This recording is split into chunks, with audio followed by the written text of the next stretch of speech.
మరో breaking news చూస్తున్నాం. BRS మాజీ ఎమ్మెల్యే షకీల్ కొడుకు రాహిల్ అరెస్ట్ అయ్యాడు. హైదరాబాద్ కు వచ్చిన రాహిల్ ను ఎయిర్పోర్ట్ లో పోలీసులు అదుపులోకి తీసుకున్నారు.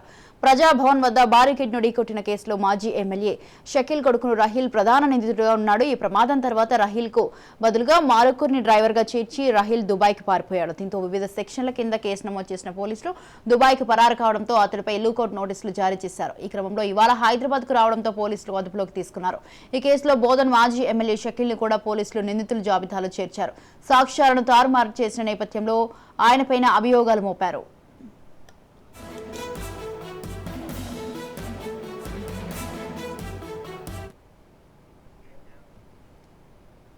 రైట్, ఈ విషయంపై పూర్తి సమాచారాన్ని అందించడానికి మా ప్రతినిధి మహేందర్ ఫోన్ లైన్ లో ఉన్నారు. మహేందర్, చెప్పండి, బీఆర్ఎస్ మాజీ ఎమ్మెల్యే షకీల్ కొడుకు రాహిల్ అరెస్టుకు సంబంధించి మీ దగ్గర ఉన్న అప్డేట్స్ ఏంటి? మాజీ ఎమ్మెల్యే షకీల్ కుమార్ రాహిల్ ను పోలీసులు అరెస్ట్ చేశారు. 2024 ఏప్రిల్ 8 సుమారు అయితే నేడు ఆయన శంషాబాద్ ఎయిర్పోర్ట్ లో అరెస్ట్ కాబట్టాడు.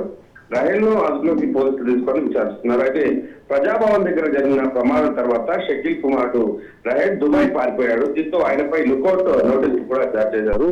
పోలీసులు ఇన్ని రోజుల తర్వాత దుబాయ్ నుంచి వచ్చిన రాహిల్ ను శంషాబాద్ విమానాశ్రయంలో అరెస్ట్ చేశారు.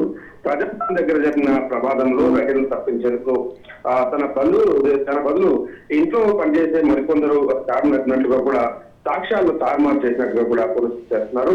ఆ రకంగా అసలు నిందితులు రాహిల్ గా పోలీసులు గుర్తించారు. సీసీటీవీ ఫుటేజ్ చూసి అతనిపై కేసు నమోదు చేశారు. దీన్ని తప్పించడానికి షకీల్ చాలా వరకు కూడా ప్రయత్నాలు చేసినప్పటికీ పోలీసులు మాత్రం ఆయనపై గవర్నమెంట్ భద్రతకి నోటీసులు జారీ చేశారు. అప్పుడు కేసు కూడా నమోదు చేశారు. అయితే రాహిల్ కు బదులుగా మరికొన్ని డ్రైవర్ గా చేసి రాహిల్ దుబాయ్ పారిపోయేలా చేసినట్టుగా తెలుస్తుంది. దీంతో వివిధ సెక్షన్ల కింద కూడా అప్పట్లో పోలీసులు కేసులు నమోదు చేశారు. ఇక దుబాయ్ కి అతను పారిపోవడంతో అతనిపై లుకౌట్ నోటీసులు జారీ చేశారు.